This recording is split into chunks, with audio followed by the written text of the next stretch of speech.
તમિલનાડુમાં દિલ્હી પોલીસનો સપાટો પાકિસ્તાની આતંકીઓના સમર્થનમાં પોસ્ટ કરતા 6 ગેરકાયદેસર બાંગ્લાદેશીઓની ધરપકડ કરી. દિલ્હી પોલીસના સ્પેશિયલ સેલે તમિલનાડુના તિરુપુર જિલ્લામાં ગુપ્ત ઓપરેશન હાથ ધરી ગેરકાયદેસર રીતે વસવાટ કરતા 6 બાંગ્લાદેશી નાગરિકોની ધરપકડ કરી છે. આ ધરપકડ બાદ દેશની આંતરિક સુરક્ષાને લઈ અનેક ગંભીર ખુલાસાઓ થયા છે. પોલીસ તપાસમાં બહાર આવ્યું છે કે પકડાયેલા તમામ 6 શખ્સો સોશિયલ મીડિયા પ્લેટફોર્મ પર સક્રિય હતા અને પાકિસ્તાની આતંકવાદી સંગઠનો તેમજ કટ્ટરપંથી વિચારધારા ધરાવતા જૂથોના સમર્થનમાં વિવાદાસ્પદ સામગ્રી કન્ટેન્ટ પોસ્ટ કરતા હતા. આ લોકો ડિજિટલ માધ્યમથી યુવાનોને ગેરમાર્ગે દોરવા અને દેશ વિરોધી ગતિવિધિઓ માટે ઉશ્કેરવાનું કામ કરી રહ્યા હોવાની આશંકા છે.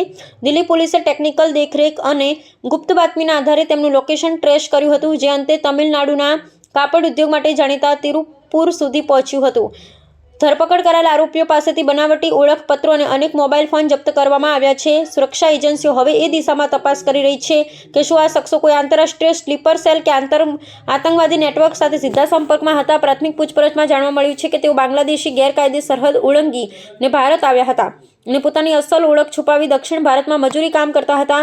આ ઘટના બાદ સરહદી રાજ્યો અને અન્ય શહેરોમાં પણ બાંગ્લાદેશી નાગરિકોના દસ્તાવેજોની તપાસ તેજ કરી દેવામાં આવી છે.